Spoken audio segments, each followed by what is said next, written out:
7 things I wish I knew when I started. Why not me? What's that about, Brian? Ask why not me.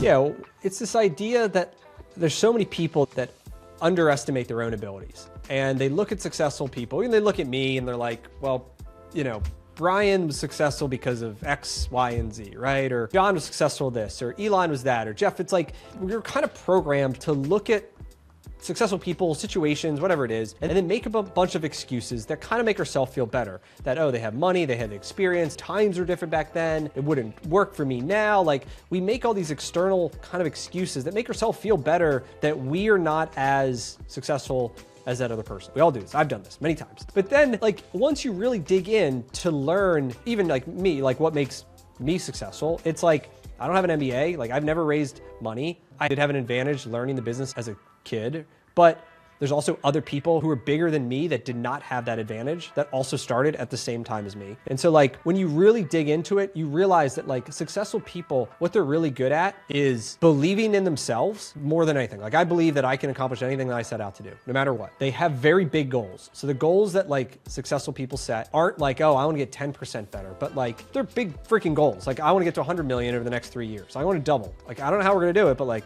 that's the target we're shooting for. They set really, really big goals, not 5% better, like 10 times better. And they just have this, like, relentless drive to do whatever it takes. And so no matter what happens, they're just, like, on it every day, again and again and again and again. And it's like the dog with the bone that won't give up. And then when you realize, like, the formula is like, wait a minute, I just have to, like, believe in myself. I have to set these big goals, and then I just have to go really, really hard day in and day out, no matter how boring it might become some days. And, like, that if I can do it, or if other people can do it, then I can do it too. That's how I view my life, and that's how I view, like, look at my friends or successful people that I know that are ahead of me that I idolize. Like, it's the same thing. Number 2, hire for who people are, not what they've done. Yeah, I mean, the people we hire, you think about why you fire people. You fire people because of who they are, not what they've done. You don't fire somebody because, oh, you're on your resume, you said you had X, Y, and Z experience. You're like, you fire them because they're lazy. They're not a team player. They have a big ego. They have no accountability. And so we flip it and say, that's what we're going to hire people for, the things that we probably fire them over. Brian, stop being the hero. Yeah, the number one problem business owners have is they're the hero. They wear a cape, they solve every problem.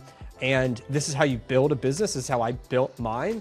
But at a certain point, it doesn't help you because now your whole entire team relies on you to do everything, and then you have no freedom. Number 4, brilliance in the basics. I learned this one from my Army Ranger CEO, which was the most elite operators in the world. They get really, really good at the basics. So good, as Nick Saban has this quote that says, we don't practice until we get it right. We practice until we can't get it wrong. For us, that's how we answer the phones, how we estimate jobs, how we treat customers. Like, if we can nail those 3 things, everything else could kind of not be great, but, like, the business will be successful because we're brilliant at the few basic things that, like, make it work. Number 5, reinvest everything. I've only put $67,000 into the business, which was the down payment for the first 2 stores that I put in. My brother put the other half. And, you know, look what we built today. Number 6, don't get cheap on deals. Yeah, my 500K story is a perfect one where, like, when you zoom back and think about, like, the return on a bad deal, I make 100% of my money back versus, you know, I put that in the stock market and I make 10%, even if it's a overpriced deal, quote unquote. And number 7,